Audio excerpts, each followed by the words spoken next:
মুঘল বংশ মুঘল বংশ এবং বাংলার নবাবদের নিয়ে কিছু কথা।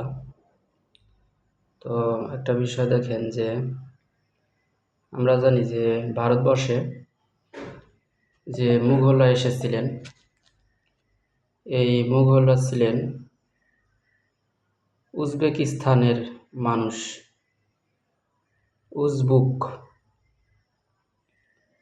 উজবেকিস্তান থেকে তারা ইসলাম ধর্ম প্রচারের জন্য বা ভারতবর্ষে তাদের শাসন শোষণ এবং ক্ষমতা বজায় রাখার জন্য তারা ভারতে আসেন। তো উজবেকিস্তান থেকে এই মুঘলরা ভারতে এসে তারা যুদ্ধের মাধ্যমে ভারতের বিভিন্ন রাজাদেরকে, হিন্দু রাজাদেরকে, বৌদ্ধ রাজাদেরকে পরাজিত করেন এবং ভারতের শাসন ক্ষমতা তাদের হাতে নেন।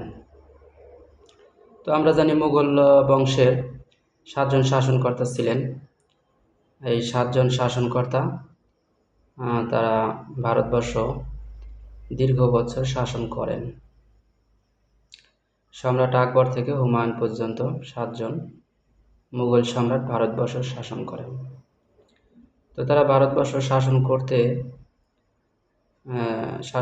করতে এক সময় বাংলার শাসন ক্ষমতা তাদের হাতে যায়।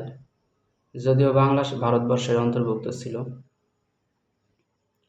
কিন্তু বাংলা নিয়ন্ত্রণের জন্য, বাংলা শাসন করার জন্য শেষ পর্যায়ে তারা বাংলায় চলে আসেন এবং বাংলায় শাসন করার জন্য বাংলায় তারা এই বাংলাদেশ থেকে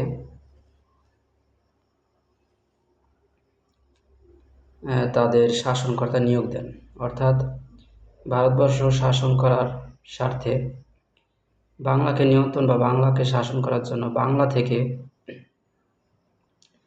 তাদের সুবিধার নিয়োগ করেন বা নবাবী করার জন্য, নবাবদের শাসন ক্ষমতা দেখার জন্য যে লোকদেরকে নিয়োগ দিয়েছিলেন, এই লোকরা ছিলেন বাংলার লোক ও বাংলাদেশের বংশোদ্ভূত। তো বাংলাদেশ থেকে যাদেরকে নিয়োগ দেওয়া হইতো বা নিয়োগ দিয়েছিলেন মুঘলরা, বাংলাদেশের মানুষ তাদেরকে নবাব খেতাব দিয়ে থাকেন বা নবাব খেতাব দিয়েছিলেন। তো মুঘলরা বাংলায় যাদেরকে শাসনকর্তা হিসেবে নিয়োগ করেছিলেন বা সম্পূর্ণরূপে যারা বাংলার শাসনভার নিয়েছিলেন, শাসন ক্ষমতা হাতে নিয়েছিলেন, তার মধ্যে একজন ছিলেন নবাব আলীবর্দী খাঁ। নবাব আলীবর্দী খাঁর বংশ পরিচয় যদি আমরা খুঁজতে যাই, দেখা যাবে যে নবাব আলীবর্দী খাঁ তার বংশ পদবী ছিল খাঁ বংশ। তো খাঁ বংশ বাংলার নিজস্ব একটা সাংস্কৃতিক বংশ তথা এই বাংলাদেশের একটা বংশ, খাঁ বংশ।